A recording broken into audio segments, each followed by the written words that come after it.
The Philippines? Yes. Philippines? Yes, I like Okay. Fantastic. How about Lebanon? Lebanon. Yes. No me gusta la foto. You enjoy yourself every day by updating yourself. It's okay, my dear. Oh, I will have the exciting news for you. With this brand new app, you can please enjoy selecting your top 10 favorite queens. Tiene que ver bien cuáles son las candidatas. Magandang araw mga kapolitika at welcome back dito sa ating YouTube channel. In this video is atin naman pong pag-uusapan itong Miss Universe. Kasi in the past few days is ating napag-uusapan itong Miss Grand International na kung saan isinubaybay natin itong naging journey ni CJ Opiasa na nagtapos bilang first runner-up dito sa katatapos lang ng Miss Grand International 2024. But ngayon naman is ating pag-uusapan naman itong Miss Universe kasi sinusubaybayan rin natin itong magiging kapalaran ni Chelsea Manalo dito sa nasabing beauty pageant competition. Pero bago ang lahat ay huwag kalimutang mag-like at mag-subscribe na rin kayo para updated kayo sa ating mga latest issue.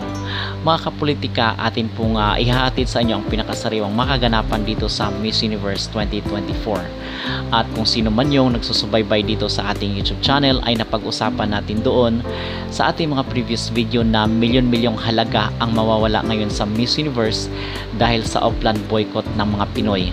Okay, at the other day is bago yung coronation ng Miss Grand International ay naglabas kunwari na mga hotpics itong si Osmil at itong si Anja Krahutatip dito sa social media at hindi sa mga paborito nila, wala doon sa paborito nila itong ating pambato na si Chelsea Manalo.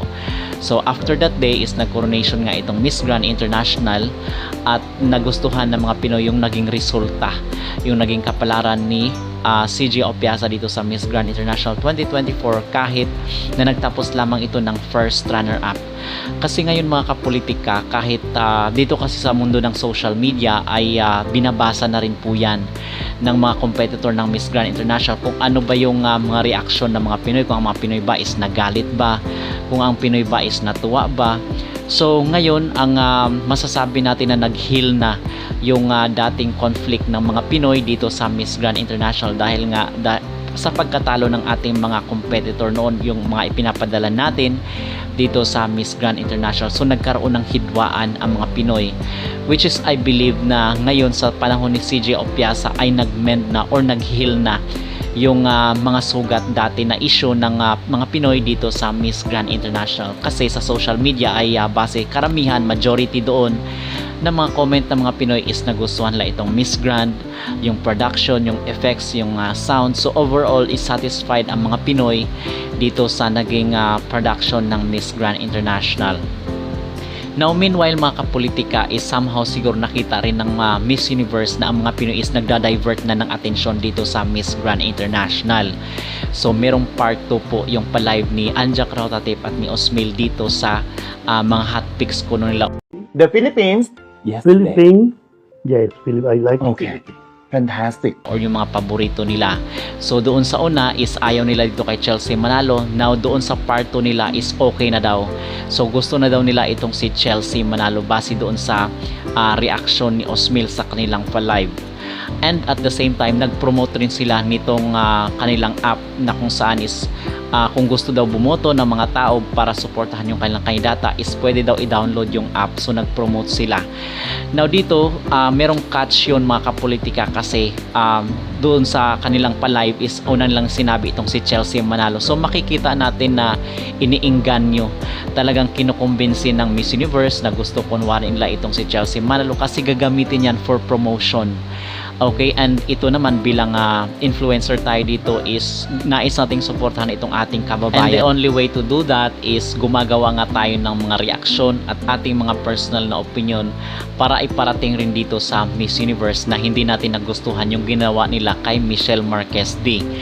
At ngayon ay bumubuo tayo nitong offline boycott dito sa kailang beauty pageant competition at hindi na po tayo buboto, which means milyon-milyong halaga ang mawawala dito sa Miss Universe.